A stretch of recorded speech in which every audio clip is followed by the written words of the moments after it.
ಎಲ್ರಿಗೂ ನಮಸ್ತೆ. ನಾವು ಈ ಚಾನೆಲ್‌ನಲ್ಲಿ ನಮ್ಮ ಬೆಟರ್ ವರ್ಷನ್ ಅನ್ನ ನಾವು ಹೇಗೆ ಕಂಡುಕೊಳ್ಳೋದು ಅಂತ ತಿಳಿಯುವಂತಹ ಪ್ರಯತ್ನವನ್ನ ಮಾಡ್ತಾ ಇರುವುದು. ಹೊಸ ವರ್ಷ ಬಂದಾಗಿದೆ. ನಾವು ನಮ್ಮ ಮನೆಯನ್ನ ರೀಸೆಟ್ ಮಾಡುವಲ್ಲಿಂದಲೇ ಶುರು ಮಾಡೋಣ ಅಲ್ವಾ? ನಮ್ಮ ಬೆಟರ್ ವರ್ಷನ್ ಅಂದ್ರೆ ನಾವು ಏನಾಗಿದ್ದೇವೋ ಅದರಿಂದ ಸ್ವಲ್ಪ ಮಟ್ಟಿಗೆ ಇಂಪ್ರೂವ್‌ಮೆಂಟ್ ಅನ್ನ ಕಾಣುವ ಒಂದು ಪ್ರಯತ್ನ ಅಷ್ಟೇ.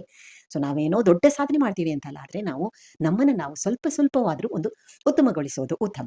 ಸೊ ಇದಕ್ಕೋಸ್ಕರ ನಮ್ಮ ಒಂದು ಪುಟ್ಟ ಪುಟ್ಟ ಹೆಜ್ಜೆಯನ್ನ ಇಡೋಣ. ಇವತ್ತಿಂದ ನಾಳೆ ನಾನು ಚೇಂಜ್ ಆಗ್ತೀನಿ, ಏನೋ ಒಂದು ದೊಡ್ಡ ಸಾಧನೆ ಮಾಡ್ತೀನಿ ಅಂತ ಹೇಳಿದ್ರೆ ಅದು ಎಂದೂ ಸಾಧ್ಯ ಇಲ್ಲ. ಸೊ ನಾವು ಡಿಮೋಟಿವೇಟ್ ಆಗ್ತೀವಿ, ನಾವು ಅಲ್ಲೇ ಇರ್ತೀವಿ ಅಥವಾ ಅದಕ್ಕಿಂತ ಕೆಳಗೇನೆ ಹೋಗ್ತೀವಿ. ಸೊ ನೆಕ್ಸ್ಟ್ ಇಯರ್ ಅಂದ್ರೆ 2027 ಬರುವಾಗ್ಲೂ ನಾವು ಹಿಂಗೆ ಇರ್ತೀವಿ. ಒಮ್ಮೆ ಮನಸ್ಸಲ್ಲಿ ಗ್ರಹಿಸ್ತೀವಿ ಏನೋ ಮಾಡ್ಬೇಕು ಅಂತ, ಬಟ್ ನಾವೆಲ್ಲೂ ಹೋಗಲ್ಲ, ಅಲ್ಲೇ ಇರ್ತೀವಿ. ಸೊ ನಾವು ಸಣ್ಣದಾಗಿ ಒಂದೊಂದು ಹೆಜ್ಜೆ ಇಡ್ತಾ ಹೋಗೋಣ. ಸೊ ನಮ್ಮ ಮನಸ್ಸನ್ನ ನಾವು ಗಟ್ಟಿ ಮಾಡ್ಕೊಂಡು ಒಂದೊಂದೇ ಕೆಲಸಗಳನ್ನ ಮಾಡ್ತಾ ಹೋಗೋಣ. ಈಗ ಡಿಕ್ಲಟರಿಂಗ್ ಅಂದ್ರೆ ಏನು ಅಲ್ಲಿಂದ ಶುರು ಮಾಡೋಣ.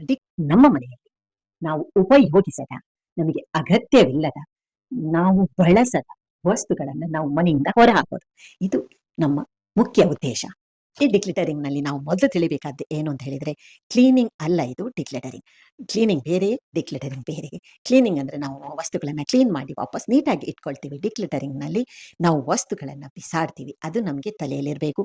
ಡಿಕ್ಲಿಟರಿಂಗ್ ಮಾಡ್ಲಿಕ್ಕೆ ನಿಮ್ಮ ಮನಸ್ಸು ಗಟ್ಟಿ ಇರಬೇಕು. ಅದನ್ನ ನಾವು ಮೊದಲು ಮನಸ್ಸು ಗಟ್ಟಿ ಮಾಡಿಕೊಂಡು ಡಿಕ್ಲಿಟರಿಂಗ್ಗೆ ಹೊರಡೋಣ. ನೀವು ಗಟ್ಟಿ ಮನಸ್ಸು ಮಾಡಿದಿರಿ ಅಲ್ವಾ? ಇನ್ನೀಗ ಡಿಕ್ಲೇಟರಿಂಗ್ ಮಾಡ್ತೇನೆ ಅಂತ ಶುರು ಮಾಡ್ತೇನೆ ಅಂತ ಅನ್ಕೊಳ್ಳಿ. ಆದ್ರೆ ಒಂದೇ ದಿವಸ ನಾನು ಡಿಕ್ಲೇಟರಿಂಗ್ ಮಾಡ್ತೇನೆ ಅಂತ ಹೇಳಿ ಖಂಡಿತ ಹೊರಟಬೇಡಿ, ಅದು ಇಂಪಾಸಿಬಲ್, ಸಾಧ್ಯನೇ ಇಲ್ಲ. ಹಾಗೆ ಮಾಡಿದ್ರಿ ಅಂತ ಆದ್ರೆ ಅದು ಡಿಕ್ಲೇಟರಿಂಗ್ ಖಂಡಿತ ನಮ್ಗೆ ಆಗೋದಿಲ್ಲ, ಸರಿಯಾಗಿ ಆಗಲ್ಲ. ಯಾಕಂದ್ರೆ ನಾವು ಒಂದು ಸ್ವಲ್ಪ ಮಾಡಿದ ಕೂಡಲೇ ನಮ್ಗೆ ಸ್ಟ್ರೆಸ್ ಆಗುತ್ತೆ, ಮೈಂಡ್ ಸ್ಟ್ರೆಸ್ ಆಗುತ್ತೆ. ಯಾಕಂತ ಹೇಳಿದ್ರೆ ನಾವು ಎಷ್ಟು ನಮ್ಗೆ ಬೇಕಾದ ವಸ್ತುಗಳನ್ನ ನಾವು ಬಿಸಾಡ್ಬೇಕಾಗಿ ಬರುತ್ತೆ ಅಲ್ವಾ? ಸೊ ನಾವು ಯೋಚನೆ ಸಹ ಮಾಡ್ಬೇಕಾಗ್ಬೋದು.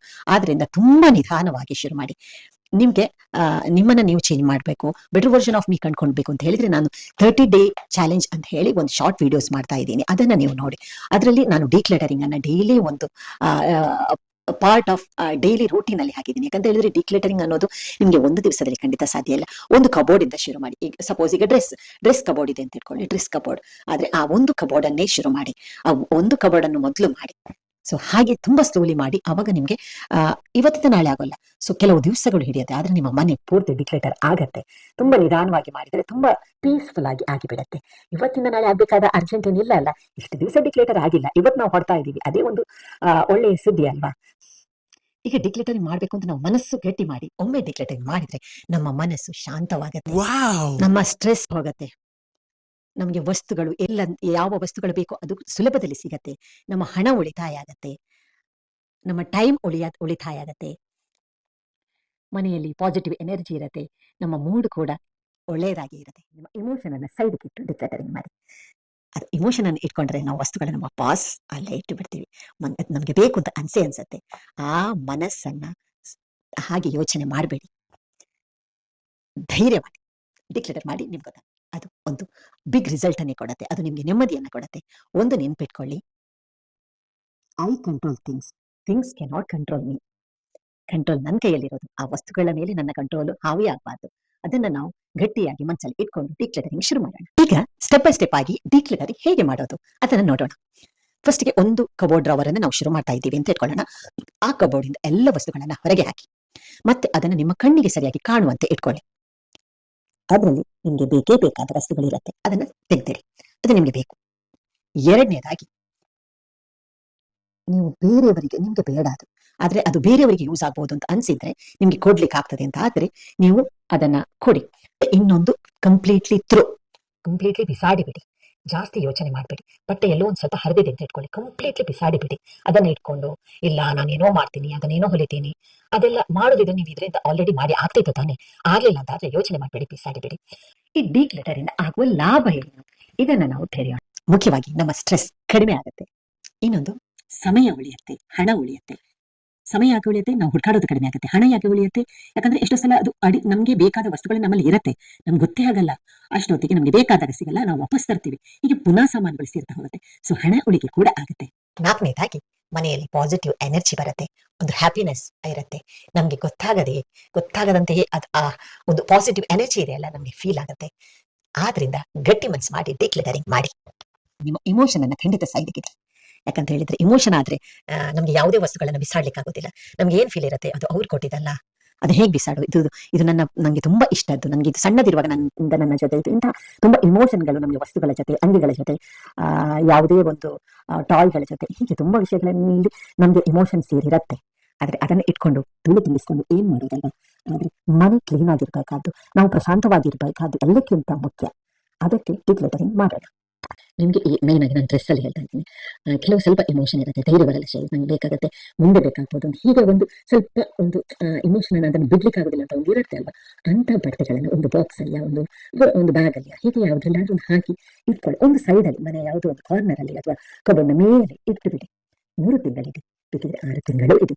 ಅವಾಗಲೂ ನಿಮ್ಗೆ ಅದು ಬೇಕೇ ಆಗಲಿಲ್ಲ ಅಂತ ಹೇಳಿದ್ರೆ ಹೆಚ್ಚು ಯೋಚನೆ ಮಾಡದೆ ಬಿಸಾಡಿಬಿಡಿ, ಅಥವಾ ಮನೆಯಿಂದ ಹೊರಗೆ ಹಾಕಿಬಿಡಿ. ಅವಾಗ ನಿಮ್ಮ ಮನಸ್ಸು ನೆಮ್ಮದಿ ಆಗುತ್ತೆ.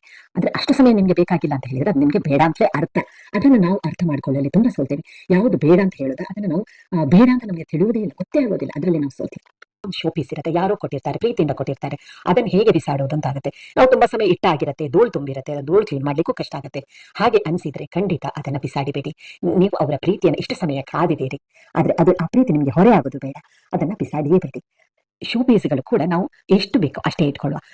ನಮಗೆ ಅಲ್ಲಿ ಅವಾರ್ಡ್ ಬಂತು, ಎಲ್ಲೋ ಒಂದು ಹೋದಾಗ ಗೆಸ್ಟ್ ಆದಾಗ ಏನೋ ಒಂದು ಮೊಮೆಂಟ್ ಕೊಟ್ಟರು, ಇದನ್ನೆಲ್ಲ ನಾವು ಪೇರಿಸಿಟ್ರೆ ನಮಗೆ ಮನೆ ಕ್ಲೀನಿಂಗು ತುಂಬಾ ಕಷ್ಟ ಆಗುತ್ತೆ, ನೋಡ್ಲಿಕ್ಕೂ ಸಹ ತುಂಬಾ ಆಡ್ ಅನ್ಸುತ್ತೆ. ಖಂಡಿತ ಅದನ್ನು ಯಾರೂ ನೋಡಲ್ಲ. ನೀವು 1, 2, 3 ಚಂದದ ಇಟ್ಕೊಳ್ಳಿ. ಏನೊಂದು ಒಳ್ಳೆ ನಿಮಗೆ ನಿಮ್ಮ ಅಚೀವ್ಮೆಂಟ್ಗೆ ಸಿಕ್ಕಿದ ಅದನ್ನ ಇಟ್ಕೊಳ್ಳಿ, ಅದನ್ನೇ ಜನ ನೋಡ್ತಾರೆ. ಇಲ್ಲ ಅಂತ ಹೇಳಿದ್ರೆ ಬೇರೆಯವರು ಬಿಡಿ, ನಾವೇ ನೋಡಲ್ಲ, ನಮಗೆ ಗೊತ್ತಿರಲ್ಲ ಎಲ್ಲಿ ಕೊಟ್ಟದ್ದು, ಅದೆಲ್ಲ ಅಗತ್ಯವೇ ಇರೋದಿಲ್ಲ. ಅಗತ್ಯ ಇಲ್ಲದಿದ್ರು ನಾವು ಅದನ್ನ ಕೊಟ್ಟಿದಾರಲ್ಲ, ಹಾಗಾದ್ರೆ ಅದನ್ನು ಬಿಸಾಡುದು ಹೇಗೆ ಅನ್ನೋ ಆ ಫೀಲಿಂಗ್ ಇರುತ್ತಲ್ಲ, ಅದನ್ನ ನಾವು ಆ ಫೀಲಿಂಗ್ ಅನ್ನ ಒಂದು ಸೈಡಲ್ಲಿ ಇಟ್ಕೊಳ್ಳೋದಕ್ಕೆ ಕಲಿಬೇಕು. ಆವಾಗಲೇ ನಮ್ಮ ಡಿಕ್ಲಟರಿಂಗ್ ಆಗುತ್ತೆ. ಡಿಕ್ಲಟರಿಂಗ್ ಮಾಡ್ಲಿಕ್ಕೆ ಹೊರಟಾಯ್ತು. ಆದ್ರೂ ಇದರಲ್ಲಿ ನಾವು ಕೆಲವು ತಪ್ಪುಗಳನ್ನ ಮಾಡ್ತೀವಿ. ಯಾಕಂತ ಹೇಳಿದ್ರೆ ಎಷ್ಟೋ ವಸ್ತುಗಳು ನಮಗೆ ಬೇಕಾಗ್ಬೋದು, ಇನ್ನೂ ಬೇಕಾಗ್ಬೋದು ಅಂತ ಹೇಳಿ ಪುನಃ ಅದೇ ಕಬೋರ್ಡಲ್ಲಿ ಇಟ್ಟುಬಿಡ್ತೀವಿ. ನಾನು ಆಗ್ಲೇ ಹೇಳಿದಲ್ವ, ನಿಮ್ಗೆ ಹಾಗೆ ತುಂಬಾ ಕನ್ಫ್ಯೂಷನ್ ಇದ್ರೆ ಒಂದು ಬಾಕ್ಸ್ ಅಲ್ಲಿ ಹಾಕಿ ಇಟ್ಟುಬೇಡಿ.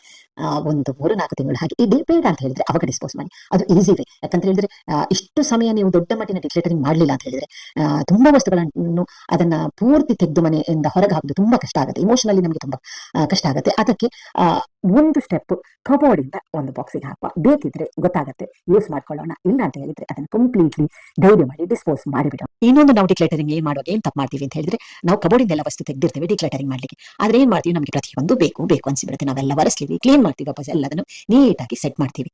ಇದು ನೀವು ಸರಿ ಅರ್ಥ ಮಾಡ್ಕೊಳ್ಳಿ. ಡಿಕ್ಲಟರಿಂಗ್ ಬೇರೆ, ಕ್ಲೀನಿಂಗ್ ಬೇರೆ. ಸೊ ಡಿಕ್ಲಟರಿಂಗ್ ಅಂತ ಹೇಳಿದ್ರೆ ನೀವು ವಸ್ತುಗಳ ಅಲ್ಲಿ ನಿಮಗೆ ಎಕ್ಸ್ಟ್ರಾ ಅದು ಬೇಡ ಅನ್ಸಿದನ್ನು ಬಿಸಾಡ್ಲೇಬೇಕು. ಇಷ್ಟು ಡಿಕ್ಲಟರಿಂಗ್ ಬಗ್ಗೆ ಕೆಲವು ವಿಷಯಗಳು ನಿಮಗೆ ಗೊತ್ತಿರತ್ತೆ. ನಿಮ್ಮಲ್ಲಿ ಕೆಲವೇನ ಟಿಪ್ ಇದ್ರೆ ಖಂಡಿತ ಶೇರ್ ಮಾಡ್ಕೊಳ್ಬಹುದು. ಡಿಕ್ಲಟರಿಂಗ್ ಮಾಡೋದ್ರಿಂದ ನಿಮ್ಮ ಮನೆ ಕ್ಲೀನ್ ಇರುತ್ತೆ, ನೀಟ್ ಇರುತ್ತೆ, ಪೀಸ್ಫುಲ್ ಇರುತ್ತೆ, ಪಾಸಿಟಿವ್ ಎನರ್ಜಿ ಇರುತ್ತೆ, ನೀವು ಹ್ಯಾಪಿ ಆಗಿರ್ತೀರಾ. ಹ್ಯಾಪಿ ಡಿಕ್ಲಟರಿಂಗ್. ಇನ್ನೊಂದು ಹೊಸ ವಿಷಯದೊಂದಿಗೆ ನಿಮ್ಮ ಜೊತೆ ಬರ್ತೀನಿ.